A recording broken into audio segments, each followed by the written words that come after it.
Eu quero convidar você para abrir no Evangelho de João, capítulo 6. Evangelho de João, capítulo 6, o verso 60. Diz assim: portanto, muitos dos seus discípulos, ouvindo isso, disseram: esse é um discurso duro, quem o pode ouvir? Sabendo, pois, Jesus em si mesmo que os seus discípulos murmuravam sobre isto, ele disse-lhes: isto vos ofende? O que seria se vós visseis o Filho do Homem subir para onde estava antes? O Espírito é o que vivifica, a carne para nada aproveita. As palavras que eu vos falo, elas são Espírito e elas são vida. Mas há alguns de vós que não creem, porque Jesus conhecia desde o princípio aqueles que não criam e quem deveria o trair. E ele dizia: por isso eu vos disse que ninguém pode vir a mim, se por meu Pai lhe não for concedido. Desde aquele momento, muitos dos seus discípulos retrocederam e não andavam mais com ele. Então disse Jesus aos 12: quereis vós também ir embora? Então Simão Pedro respondeu-lhe: Senhor, para quem iremos nós? Tu tens as palavras de vida eterna. Para onde iremos nós? Só tu tens a palavra de vida eterna. Para onde iremos nós? Só tu tens a palavra de vida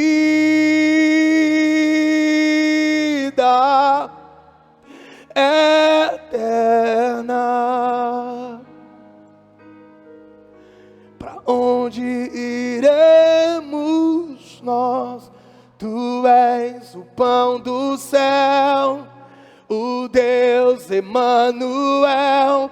Enche-me, enche-me até transbordar. Tu és o pão do céu, o Deus Emanuel. Enche-me, enche-me até transbordar. Senhor, eu oro nessa noite, Pai. A Tua palavra é viva, a Tua palavra é eficaz, a Tua palavra é poderosa, a Tua palavra é uma espada afiada. A Tua palavra, Senhor, ela pode separar juntas e medulas, ela pode, Senhor, alcançar aquilo que o homem não pode alcançar, ela pode ministrar em áreas que o homem, que o médico, que o medicamento não pode alcançar. A Tua palavra tem o poder de alcançar. E por isso, Senhor, nessa noite eu oro por cada um dos Teus filhos que aqui estão e que vieram receber a Tua boa palavra, a Tua preciosa palavra, que eles sejam tocados profundamente por ela. Essa é a minha oração, no nome poderoso de Jesus. Quantos podem dizer amém? Para quem iremos nós? Essa foi a resposta de Pedro. Para quem iremos nós? Algumas traduções dizem: para onde iremos nós? Talvez você já passou por uma situação, querido, em que você pensou: e agora? O que eu vou fazer da minha vida? E agora? Para onde eu vou? O que devo fazer? A quem recorrer? A quem devo pedir ajuda? A quem devo pedir socorro? É nessas horas que nós percebemos, irmãos, que não temos para onde ir, não temos a quem recorrer, a não ser Cristo Jesus. Só que na verdade Jesus não deveria ser a segunda escolha, na verdade Jesus deveria ser a nossa primeira escolha, ou melhor, a nossa única escolha, porque nós deveríamos ter uma consciência profunda: sem Ele não dá. Sem não dá. Para onde eu vou? Para onde poderei me esconder? Para onde fugirei da presença dEle? Essa consciência eu oro, para que ela invada o teu coração nessa noite de uma forma tão profunda, de uma forma tão intensa, que você saia desse culto nessa noite dizendo: sem Jesus não dá. Não dá mais, eu não consigo dar um passo adiante, eu não consigo dar um passo à frente, sem o meu Jesus. Sabe, você pode ler o capítulo 6 do Evangelho de João, e você vai perceber alguns detalhes importantes. O primeiro deles, havia uma multidão para ser alimentada. Jesus desafia seus discípulos para que alimentasse aquela multidão. Então ele opera o milagre, você conhece a história. Uma outra situação, um outro detalhe desse capítulo, é que Jesus, que os seus discípulos, eles decidem atravessar para o outro lado do mar da Galileia, ou o lago de Genezaré, como diz algumas versões. Só que eles vão sozinhos, e essa história você conhece, porque quando eles já tinham navegado cerca de 25 ou 30 estádios de distância, e eu fui pesquisar sobre isso está lá no versículo 19 do capítulo 6. Eles já tinham navegado cerca de 25 ou 30 estádios de distância. Veio aquela tempestade, veio aquele vento forte. Quem aparece no meio da tempestade? Quem aparece, irmão? Jesus. E isso é interessante. Se você ler o versículo comigo, versículo 19 até o versículo 21, diz assim, ó: tendo pois remado uns 25 ou 30 estádios, eles viram Jesus andando sobre o mar, e aproximando-se do barco, eles ficaram com medo. Mas se ele lhes disse: sou eu, não temais. Eu oro para que esse brado de Jesus, ele alcance o teu coração hoje. Eu oro para que os teus ouvidos espirituais, eles ouçam esse brado de Jesus dizendo: não tema, sou eu. E aí o versículo 21 diz: então eles de boa vontade o receberam no barco. Aonde? Aonde, irmão? No barco. E imediatamente o barco chegou à terra onde iam. Imediatamente o barco chegou aonde? No destino. Diga comigo: imediatamente. Não, me ajuda a pregar, por favor. Diga: imediatamente o barco chegou no destino. Mais forte, esse só foi um ensaio. Diga comigo: imediatamente o barco chegou no destino. Amém? Lendo à primeira vista, parece não tem nada demais aqui nesse texto. Mas deixa eu te mostrar um detalhe. O texto diz que eles tinham remado entre 25 e 30 estádios. Cada estádio, querido, tinha uma metragem específica, e eu fui calcular isso. Eles tinham remado cerca de 4 ou 5 quilômetros. Ei, escuta. O detalhe é que o mar da Galileia, ele tinha 19 quilômetros. E ele tinha aproximadamente 13 quilômetros de largura. Mas o texto diz que imediatamente o barco chegou no destino. E deixa eu te dar uma chave poderosa nessa noite. Quando Jesus entra no barco, as coisas aceleram. Eu vou repetir que você não entendeu. Eles tinham que percorrer 19 quilômetros de distância, e o texto diz que eles tinham percorrido apenas 4 quilômetros de distância. Mas quando Jesus entrou no barco, imediatamente o barco chegou no destino. Ei, deixa eu dizer uma coisa: sem Jesus dentro do teu barco, você não vai chegar no destino. Sem Jesus dentro do teu casamento, você não vai chegar no destino. Sem Jesus dentro da tua empresa, ei, ela não vai chegar no destino. Meu Deus, será que me faça entender essa noite ou não, gente? Ei, o texto diz: imediatamente eles chegaram no destino. E aí Jesus começa a pregar, Jesus começa a falar. Você pode ler o capítulo 6 completamente em casa, com maior detalhes.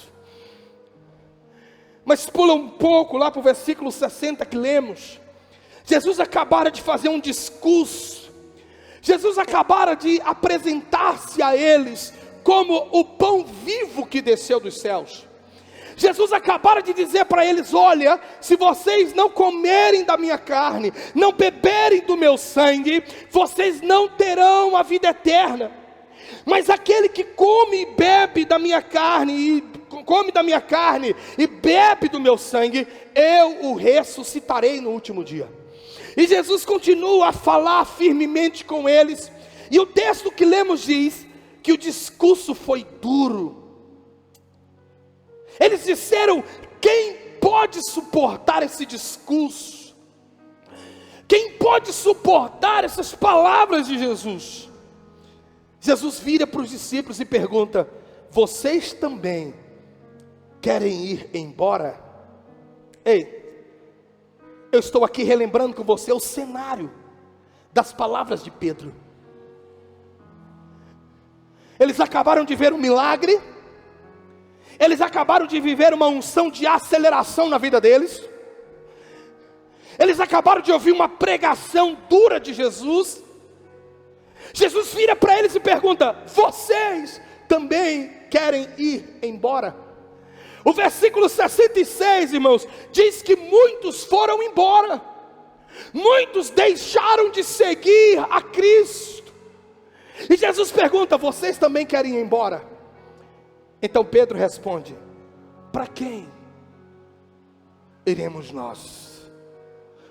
A resposta de Pedro é para nós uma afirmativa tão forte e tão importante para os nossos dias. Vira para o vizinho que está do seu lado com muito carinho. Pergunte para ele: vizinho, para onde você irá? Para quem você irá? Diga para ele: vizinho, eu afirmo, tua vida sem Jesus não tem sentido. Quanto está entendendo comigo? Para onde iremos nós? Você sabe dessa canção? Só tu tens a palavra de vida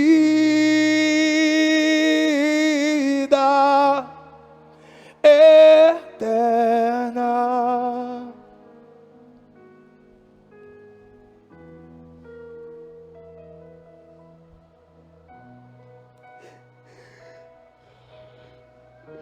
Nós não temos para onde ir. E embora tivéssemos, eu não deixaria meu Jesus. Embora você me apresente uma pessoa melhor do que Jesus, porque não existe, eu não trocaria meu Jesus. Embora a tua carne te apresente prazeres, paixões, conquistas, status, fama, não troque teu Jesus. Só Ele tem a palavra de vida eterna. Não se trata de um lugar, não se trata de um esconderijo, se trata de uma pessoa que se torna para nós um lugar, que se torna para nós um refúgio. Porque o salmista diz: o Senhor é o meu refúgio e fortaleza, socorro bem presente na tribulação, pelo que não temerei. Ei, Jesus se torna para você uma torre forte. Jesus se torna para você um lugar de descanso. Por isso o salmista diz: ainda que eu ande pelo vale da sombra da morte, eu não temerei, porque tu estás comigo. A tua vara e o teu cajado me sustentam, e a bondade do Senhor me seguirá todos os dias da minha vida, e habitarei em tua casa, ó Senhor. Você está entendendo isso comigo? Quem está entendendo isso comigo? Se trata de uma pessoa que nunca vai te deixar, nunca vai te desamparar. A vida eterna é uma pessoa. A vida eterna não é um lugar, querida, a vida eterna é uma pessoa. A palavra afirma que Jesus é o verbo vivo que desceu dos céus.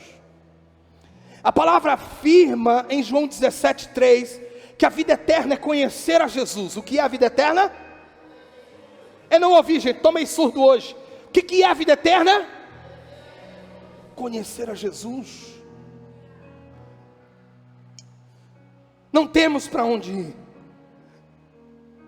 Não procure em pessoas aquilo que só Jesus pode te dar. Não procure em lugares aquilo que só Jesus pode suprir. Sabe, eu olho para a vida de Judas, e é interessante porque o texto que lemos cita Judas indiretamente. Eu olho para Judas, Judas foi o traidor de Jesus. Você sabia que se Judas tivesse se arrependido, ele poderia ter encontrado o perdão de Jesus. Só que Judas procurou nas pessoas erradas. Judas procurou no lugar errado. Lá em Mateus capítulo 27, vamos ler essa história. Mateus 27, e o verso 3 em diante.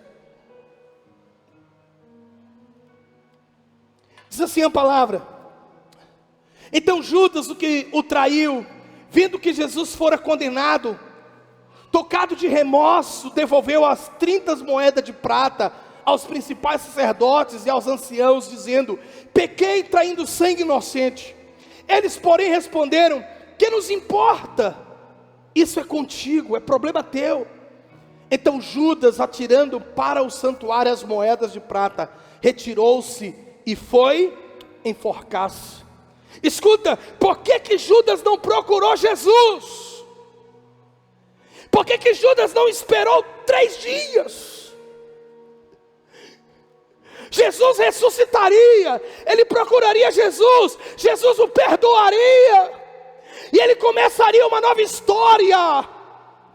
O problema é que quando nós erramos e nós caímos, nós procuramos as pessoas erradas, nós procuramos os lugares errados, e nos arrebentamos, quebramos a cara. Deixa eu dizer uma coisa para você: procure em Jesus. Não é na religião. Sabe o que a religião vai te dizer? O que me importa. Por isso que nessa igreja nós não pregamos religião, nós pregamos Jesus. Por isso nós não levantamos a placa de uma denominação, nós levantamos a bandeira de Cristo. E sabe qual é a bandeira de Jesus? A palavra diz que a sua bandeira é o amor. Muitas pessoas estão procurando na religião o que elas só encontrariam em Cristo. Se Judas tivesse procurado Jesus ao invés de sacerdotes, olha a resposta dos sacerdotes: o que nos importa? Não é problema meu, o problema é seu, Judas. Deixa eu dizer uma coisa para você, querido, você que ouve essa mensagem hoje, ou talvez você que vai assistir essa mensagem amanhã no YouTube, deixa eu dizer uma coisa para o seu coração: procure em Jesus as respostas. Você entrou nesse culto hoje com algumas indagações. Deixa eu dizer uma coisa que eu sinto no meu espírito para te falar: procure em Jesus as respostas. Nele estão as respostas que você tanto busca. Nele estão as respostas que você procura. A religião, ela quer o que você ganhou. O texto diz que Judas pegou as moedas e lançou no santuário. Jesus, ele quer o teu coração. Jesus, ele quer a tua vida. Jesus, ele quer você por inteiro. Por isso eu te digo, a chave dessa mensagem não é ir a um lugar, é ir a uma pessoa. Alguém sabe o nome dela? Alguém sabe o nome dela? Então cante comigo. Pra onde iremos nós? Só tu tens a palavra de vida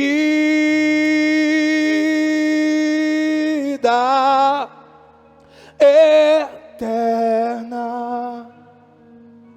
Os discípulos acabaram de passar por uma tempestade na vida deles, assim como nós também passamos por tempestades, também passamos por dias ruins, por dias maus, mas é em Jesus, é quando Ele entra no nosso barco, que as coisas acontecem.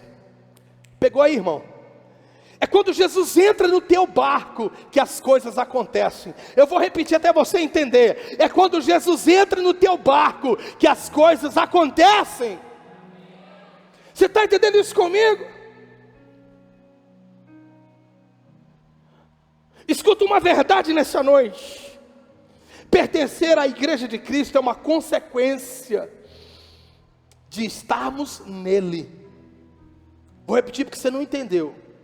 Pertencermos à igreja de Cristo, ao corpo de Cristo, é uma consequência de estarmos nele. Porque tem muita gente que pertence a uma religião, mas não está em Cristo. É diferente. O apóstolo Paulo nos fala sobre estarmos em Cristo, vivendo nele e ele vivendo em nós. Vivendo nele e ele vivendo em nós. Vivendo nele e ele vivendo em nós. Estar em Cristo. E quando você estar em Cristo, Ele vai naturalmente te inserir a família dele, cuja a Iba em Chapadinha é parte dessa família. Quantos conseguem entender? E aí você vem a esta casa e você se identifica, você gosta do louvor, você gosta da palavra, você gosta do sistema da igreja, você gosta da visão da igreja, você gosta de como a igreja trabalha, de como ela funciona. Cristo te insere na vida, no corpo dele, que é a sua igreja. Mas primeiro, você e eu precisamos estar nele. Sabe por que Pedro voltou para Jesus? Você lembra a história de Pedro? Jesus disse: Pedrão, ei Pedrão, antes que o galo cante 3 vezes, meu filho, você vai me negar. E a história, o relato bíblico conta que por 3 vezes o galo cantou, e por 3 vezes Pedro negou. E sabe por que Pedro conseguiu voltar? Porque se você ler, querido, lá em Mateus 26, e o versículo 75, Pedro chora amargamente, Pedro se arrepende, olha o texto. Então Pedro se lembrou da palavra que Jesus lhe dissera: antes que o galo cante, tu me negarás 3 vezes. E saindo dali, chorou amargamente. Sabe por que Pedro conseguiu chorar e se arrepender? Porque Pedro estava nele. Embora por um breve momento Pedro negou a Cristo, embora por um breve momento Pedro passou por uma situação decepcionante, frustrante, que qualquer um de nós, qualquer pastor diria: Pedrão, cai fora da minha igreja, Pedrão, vai embora, cara, eu não quero nada contigo. Mas sabe como foi que Jesus curou Pedro? Pedro, tu me amas? Primeira vez: sim, Senhor, eu te amo. Aí a Bíblia diz que Jesus pergunta de novo: ô Pedrão, você me ama, filho? Tu sabes que eu te amo, Senhor. E na terceira vez Jesus pergunta: Pedro, tu me amas? O texto sagrado diz que Pedro ficou triste. E aí Pedro diz, com uma voz triste: sim, Senhor, tu sabes que eu te amo. Sabe por quê? Porque Jesus arranca de Pedro uma verdade existente no seu interior. Não era palavras. Negar a Cristo foram palavras. Uau! Negar a Cristo foi palavras. Afirmar o amor dele era uma verdade existente no coração de Pedro. Alguém entendeu isso, pelo amor de Deus? Deixa eu te dizer uma coisa: Pedro estava em Jesus. Vira para o seu vizinho aí com muito carinho, diga para ele: vizinho, você precisa estar arraigado em Cristo, fundamentado em Cristo. Diga para ele: vizinho, você precisa estar vivendo em Deus e permitir que Ele viva em você. Por isso o nome dele é Emanuel, Deus conosco, Deus dentro do barro, Deus dentro do vaso, Deus dentro do homem. Ele está contigo. Ei, se é para Jesus, pelo amor de Deus, aplauda, querido.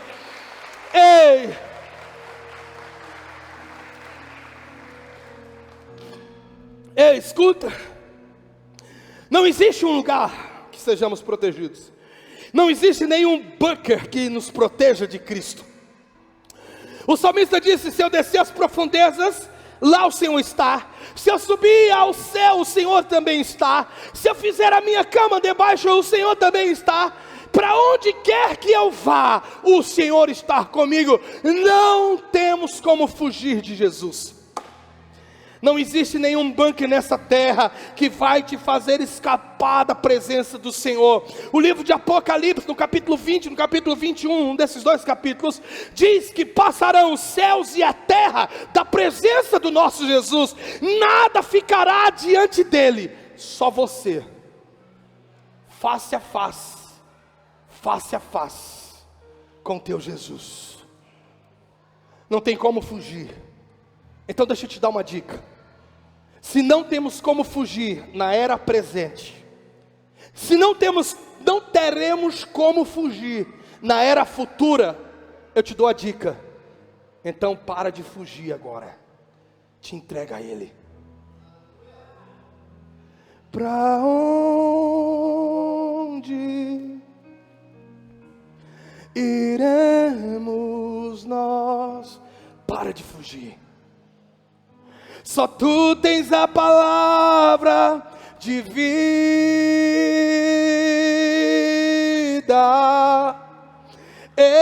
eterna. Ele é a quarta pessoa na fornalha de fogo. Era Ele. O rei olhou, o rei lançou Sadraque, Mesaque e Abednego na fornalha de fogo. Você conhece essa história? Mas a Bíblia diz que quando o rei olhou para dentro do fogo, tinha 4 pessoas. E o rei diz: o quarto homem, ele tem a semelhança dos filhos dos deuses. Quem era o quarto homem na fornalha de fogo, querido? Era Ele, Jesus. Você consegue entender isso, querido? Quem foi que fechou a boca dos leões? Quem foi, irmão? Foi Ele. Sim, foi Jesus. Você está comigo? Quem preservou a vida de Jonas no ventre daquele grande peixe? Quem foi? Sim, foi Ele, foi Jesus. Deixa eu te falar uma coisa. Não se trata de um lugar. Eu vou repetir isso incansavelmente nessa palavra, até você entender. Não se trata de um lugar, se trata de uma pessoa. Se você estiver em Cristo, você pode estar na fornalha de fogo, Ele vai estar contigo. Ei, podem te lançar na cova dos leões, Ele vai estar contigo. Você pode passar por uma UTI como eu passei, Ele vai estar contigo. Esteve com o nosso irmão Ronan, que passou por uma cirurgia agora. Ei, Deus estava com ele está ali no culto, adorando a Jesus. Deixa eu te dizer, o segredo é estar em Cristo. Será que me faço entender nessa noite, irmão?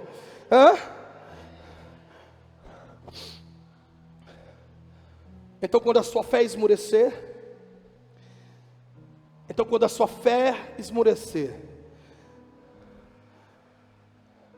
busque por Ele, clame por Ele. Então quando o seu coração se esfriar, clame por Jesus. Não tenha medo. Permita que Ele entre no seu barco, porque é por Ele que nós existimos. Eu quero te mostrar o texto de Atos capítulo 17. Olha esse texto de Atos capítulo 17.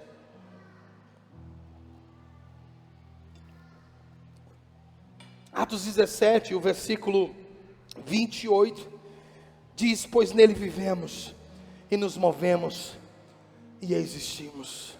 O final do versículo diz: pois nele vivemos e nos movemos e existimos, como alguns dos vossos poetas têm dito, porque dele também somos geração. Vamos dizer juntos esse versículo, diga, pois nele, diga comigo, pois nele eu vivo, eu me movo e existo. Repita mais uma vez, pois nele eu vivo, eu me movo e existo. Diga, dele eu sou geração eleita. Diga, dele eu sou geração eleita, amém? É estar nele. Esse é o segredo, é estar nele, é estar em Jesus. Ah, querido, Ele é aquele que vai estar contigo no vale da sombra da morte. Ele é aquele que está contigo nos altos ou nos baixos, no vale ou na paz. Ele é aquele que está contigo. Mas a chave dessa mensagem é entender para onde eu irei. Não tem para onde ir. Não tem para onde. Eu não posso me esconder da sua presença. Então só me resta, Senhor, eu me rendo, eu me entrego a Ti. Sabe por quê? A eternidade já está no seu coração. E isso está na Bíblia. Deixa eu te mostrar esse texto de Eclesiastes 3 e o verso 11. Eu já estou encerrando, mas eu quero te mostrar esse texto. Eclesiastes capítulo 3, o verso 11, diz, tudo fez Deus formoso no seu devido tempo. Também pôs a eternidade no coração do homem. Tudo fez Deus formoso no seu devido tempo. E pôs a eternidade no seu coração. Põe a mão assim no seu coração. Faça essa oração comigo. Aí, no seu lugar, diga, Senhor, eu reivindico a Tua palavra sobre a minha vida. Diga, Senhor, em meu coração, a eternidade já é existente, real. Eu oro agora, para que todas as camadas que têm ofuscado a eternidade, ou o sentimento de pertencer à eternidade, no meu coração, eu oro que elas sejam removidas agora. Paixões, prazeres, ilusões dessa terra, eu oro, remove. Que o meu olhar seja somente para Ti. E que o meu coração deseje somente a Ti. Somente a Ti. É o que eu oro no nome de Jesus. Amém? Talvez você entrou nesse culto hoje com o coração tão apertado,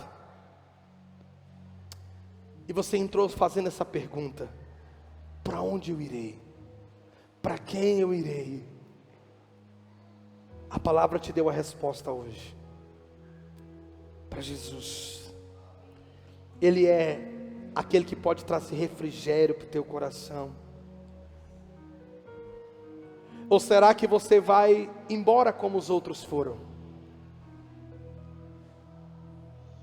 Porque no texto que lemos na abertura da mensagem, muitos discípulos foram embora, abandonaram Jesus. E a pergunta de Jesus para os discípulos foi: vocês também irão embora? Vocês também irão me deixar? E aí Pedro responde: não, Senhor, não temos para onde ir. A quem poderemos ir? Existem tantos mestres em nossos dias, mas só um pode te conduzir à vida eterna. Só um pode te conduzir ao céu, e é Jesus. Porque de todos os mestres, de todos os guias, de todos os gurus que já passaram por essa terra, o único que morreu pela tua vida e ressuscitou foi Jesus. Por isso, os discípulos disseram em outro texto: Senhor, nós deixamos tudo para te seguir. Eu larguei tudo, eu abri mão de tudo para te seguir. A minha oração, querido, é que essa palavra traga uma convicção no seu coração: não posso viver sem Jesus. Eu quero mostrar um texto de Atos capítulo 3. Nós vamos encerrar com esse texto. Atos capítulo 3, versículo 20. O louvor já pode subir, nós vamos adorar com essa canção. Atos capítulo 3, versículo 20. Diz assim: a fim de que da presença do Senhor venham tempos de refrigério, e que envie Ele o Cristo, que já vos foi designado, Jesus. Cristo já foi designado para o seu coração. E agora, você aceita Jesus? Quero convidar você a colocar-se em pé.